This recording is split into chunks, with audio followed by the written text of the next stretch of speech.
Hi, I'm Kathleen Petrone, the president and founder of the Academy for Public Speaking. I created the Academy for Public Speaking in 2010 to help students become confident, effective communicators. The purpose of this podcast is to showcase our students. With me today, I have Hanrui Zhang, one of our most successful graduates who began studying with the Academy in 2011. Henry, thank you for joining us today. Thank you for having me.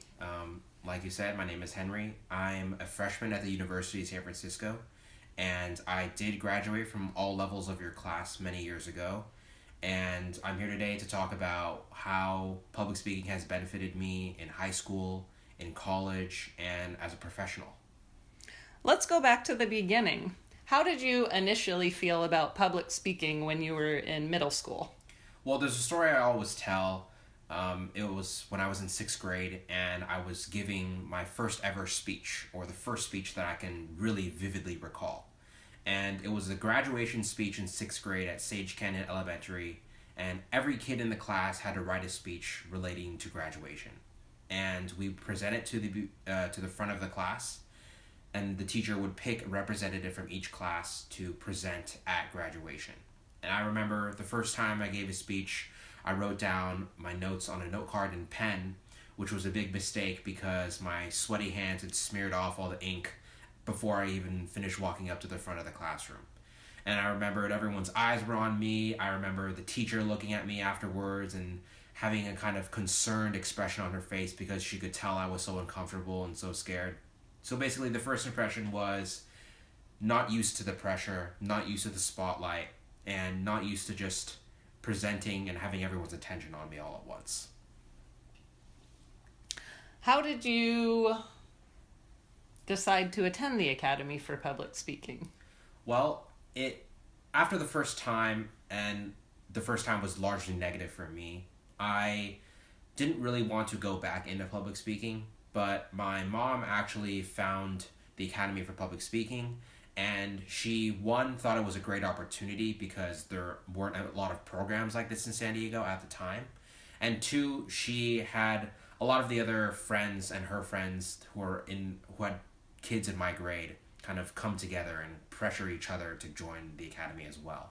So through mutual competition and through just a parent's instinct for their kid to do well and to be better, that's how I came into the academy and that's how I joined up. How would you describe the environment at the Academy for Public Speaking? Well, on the first day, I really enjoyed how you, Mrs. Patron, kind of came in and had a big smile on your face and made the environment more friendly. Because my first time was so overwhelmingly negative for me, coming into a positive environment with not that many students to begin with, a very close-knit, small-scale type group, that really helped me fit in, helped me feel comfortable, helped me feel as a part of a community.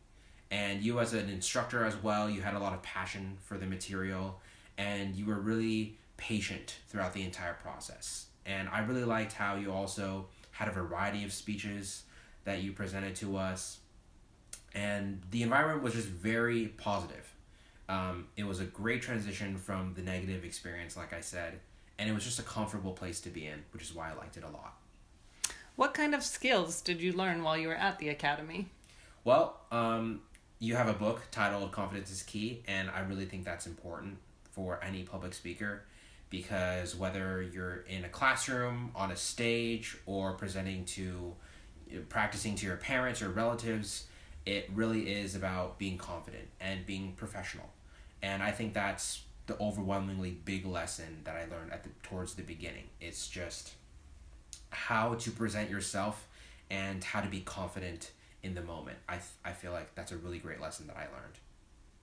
I know that you've been very successful in speech competitions. Would you share a little bit about how you first got involved in competing and the benefits of that? Yeah, sure. I was taking your class still, and you had presented an opportunity at the Optimist Club, the Solana Beach Optimist Club to be specific.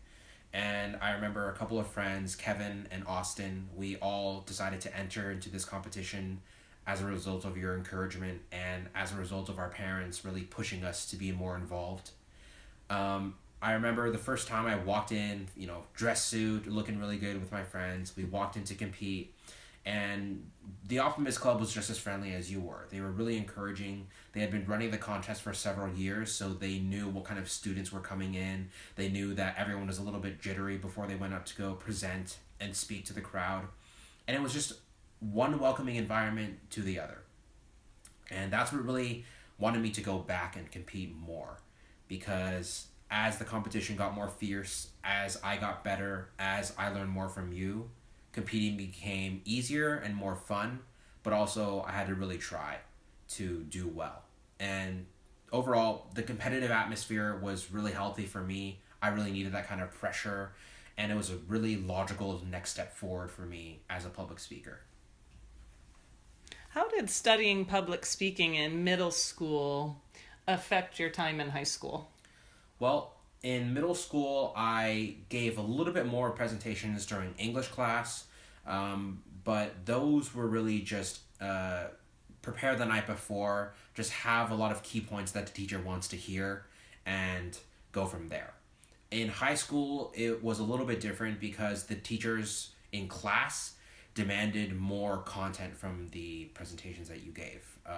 I'd be giving presentations in history class, in psychology class, in English class. So for academic presentations, it definitely got more demanding content-wise. In high school, though, I, as a public speaker, had so many more opportunities open to me because I was able to join the debate team. I was able to be a lawyer on the mock trial team. I was able to write for the school newspaper. And I feel like all of these skills kind of stemmed from my time at the academy and how much experience I had had competitively before I'd even entered high school.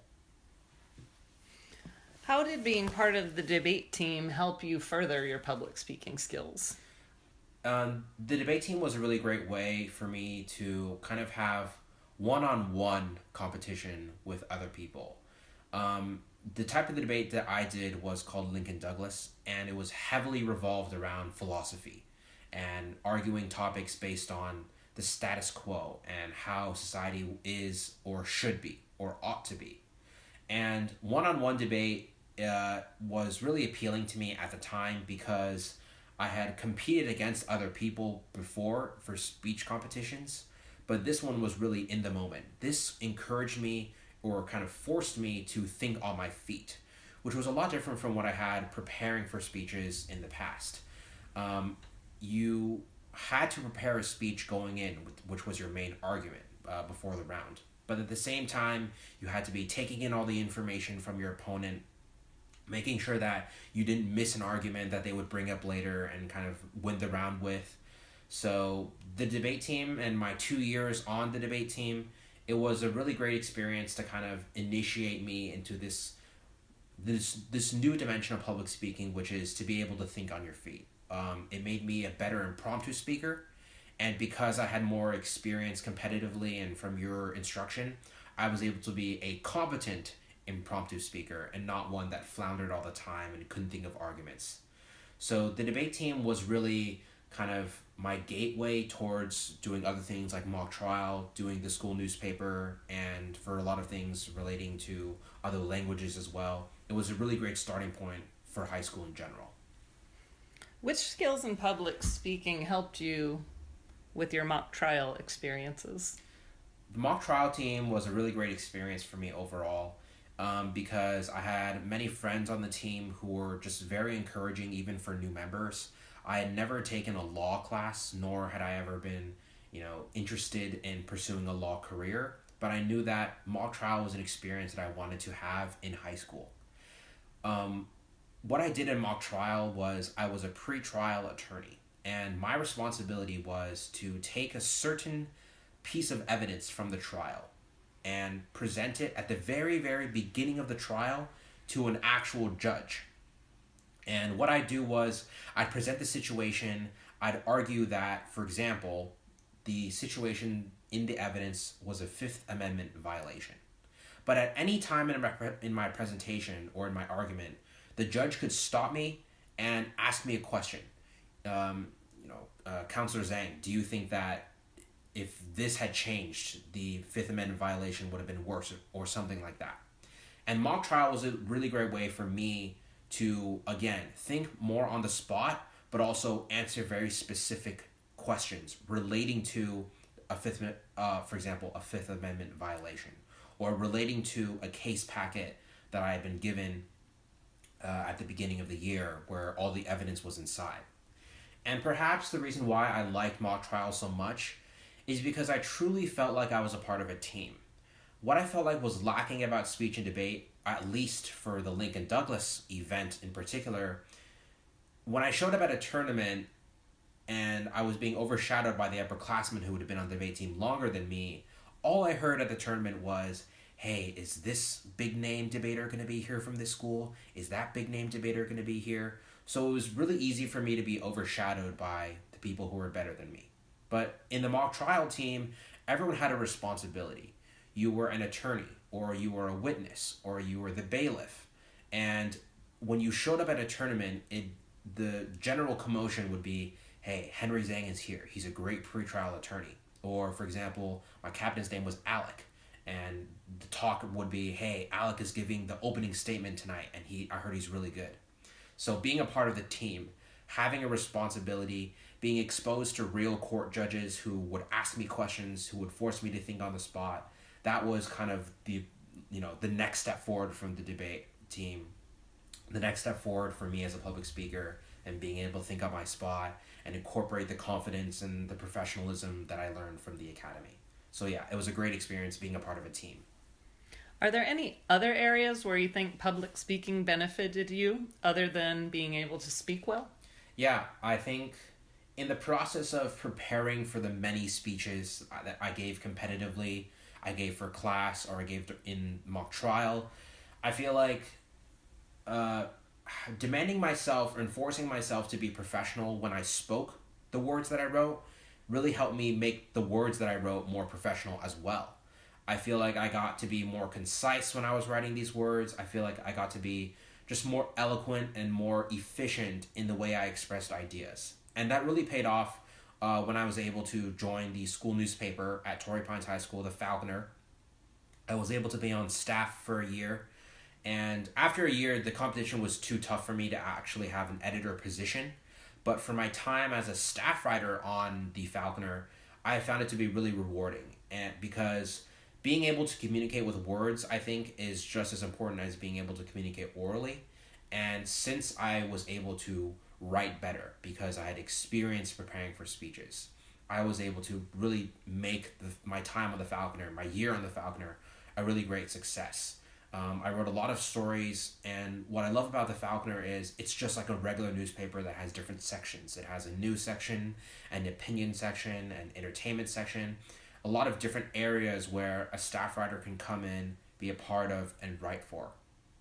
And I think, first and foremost, journalism and the school newspaper, the Falconer, was the first area which I think it benefited me a lot. Perhaps the second aspect is casual conversation and, speaking in another language. Because in casual conversation, I found myself to just be more considerate because I was more professional, because I was able to be more aware of what I was saying, how I was saying it. I feel like communicating on a daily basis, I mean, even my mom pointed it out. She tells me to relax a little bit when I'm talking sometimes because I might be too professional. But I'm really locked into that sense of I have to do well. I have to present myself in a professional way, which I think communicating wise is one of the lasting effects of the academy. And speaking bilingually is also another aspect because all the skills that I could learn about public speaking while I was talking in English are so easily carried over into talking into another language as well. Let's move on to where you are now, in college. How has public speaking been present in your college education? Well, I'm, again, a freshman at the University of San Francisco. I'm also a business student. And the University of San Francisco has a part of their curriculum, their core curriculum actually, dedicated to public speaking. And every student at the university has to take a public speaking course at some point in their 4 years of the university in order to graduate. And this public speaking curriculum it is heavily revolved around making the students comfortable on stage, just like the academy was. It is a higher education version of the academy. In my first semester, I took a course called Written and Oral Communication, and my professor's name was Jacqueline Horton. And in this class, we had some books about public speaking, some books about rhetoric and diction, and a lot of the written aspects of communication. But for the oral part, we had to watch a lot of speeches online.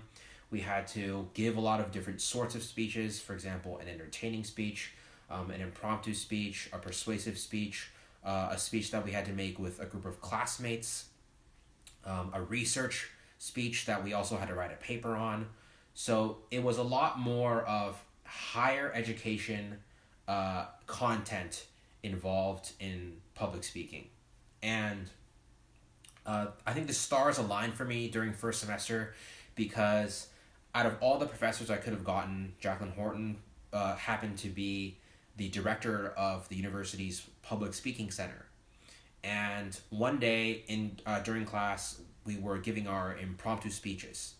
And my topic was, what superhero are you most like and why? And as someone who's very into superheroes, this was not only a chance for me to show how much I knew about superheroes, but also how good I was as an impromptu speaker from my experience on the debate team in mock trial.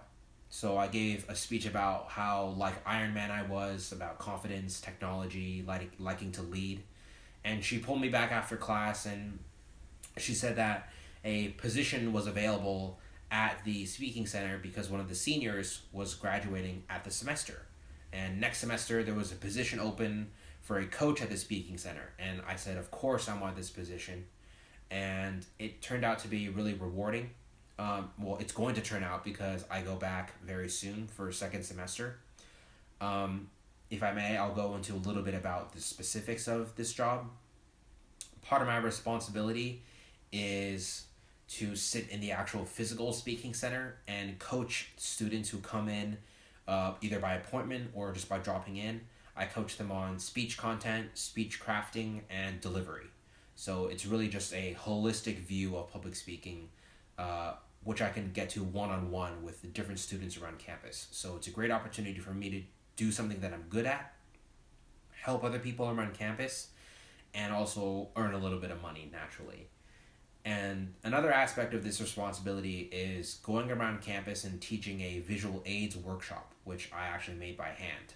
And this workshop really revolves around how students in a university can utilize the different sources or platforms of visual aids and kind of make a really great professional presentation out of that. So overall, public speaking is a really big component of the University of San Francisco's core curriculum.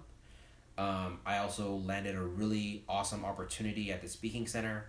And aside from that, as for college in general, to answer the question more directly, academically, I think I really benefited from the small class sizes at the university because not many of my classes are over 40 people on a good day. So I have plenty of time to go to office hours for my professors, communicate with classmates during the class, ask good questions during discussions, and really make an impression on the professors. And being confident enough to answer questions in a class where no one wants to answer questions.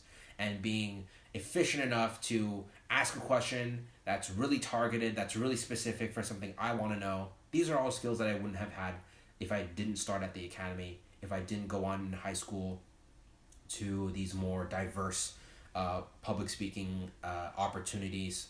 So academically, I took several classes this year. I took a religious studies course for another graduation requirement. I took a statistics course, an economics course, and in each class, I was able to build really strong relationships with my professors. I was able to really connect with my professors by either writing reports and having them, pull me in after class and tell me how good they were.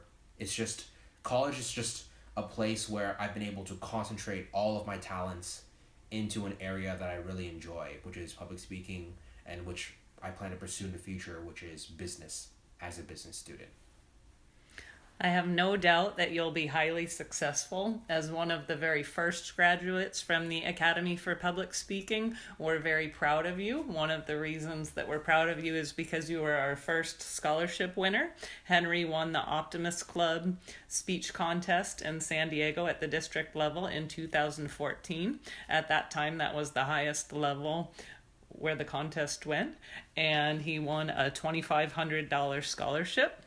Aside from your scholarship for college, what would you say was your biggest takeaway from the Academy? I think my biggest takeaway was actually something that you do at the beginning of every class, where you take the monster from where the wild things are and you have a big stuffed animal for the wild things, and you say you want to turn the fear of public speaking from a big, overwhelming fear into a smaller one, a more manageable one. And I think that's really important, because I have to go back to my first experience, that negative experience. Everyone has that one experience or that one encounter with public speaking that kind of solidifies their opinion of it. If it's negative from the beginning, people don't want to go back to it. But I did go back to it, and despite my negative first encounter, I became comfortable with public speaking. I turned my big fear, my big thought, my big kind of prejudgment of public speaking into a more manageable one. As successful as I am, I still get nervous before big presentations, but it's just a lot more manageable. And being comfortable on stage, being comfortable with how I project my voice, how the audience is looking at me, how much space I have, how many family members I have in the audience that have heard my speech plenty of times when I practiced it. That is really what I think is the most important lesson.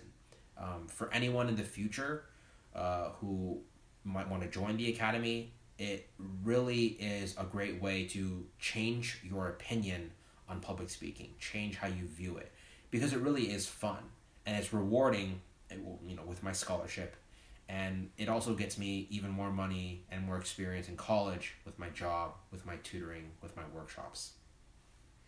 Henry, do you have any final thoughts or words of wisdom you'd like to leave the audience with today? Yeah, I think just the 3 words, confidence is key. It really, really comes down at the end of the day to being willing to stand up on a stage and talk to people, to stand in front of a classroom, an auditorium, and say, I'm up here, everyone's attention's on me, and I have to kill it. I have to be professional. I have to be the best speaker that I can be today. And every day or every time I give a speech, I make sure I hold myself to that standard. And I think that anyone who comes through the Academy, who graduates from it, or who studies under you, should really hold themselves up to the standard that you hold them to, that you hold yourself to, by being dedicated to the community. It's really just about confidence. And I think that telling myself confidence is key every time I go into a speech, every time I'm about to show a new project to my boss. That is really what drives me to be the professional that I am, to be the speaker that I am, the scholar that I am. And overall, that's the lasting impression that I have, and that's the lasting final thought I have for everyone else. Excellent. Thank you so much for your time today, Henry. No problem. It's been a pleasure. Yeah. At the Academy for Public Speaking, we believe one of the most important lessons we can teach students is that your voice is a powerful tool that you can use to make a positive difference in your own life, in the lives of other people, in the lives of your family, and in the lives of people that you haven't even met yet. So we're very proud of Henry. We thank you for joining us for this first podcast. And if you'd like more information about the Academy for Public Speaking, please visit us online at academyforpublicspeaking.com. And remember, confidence is key.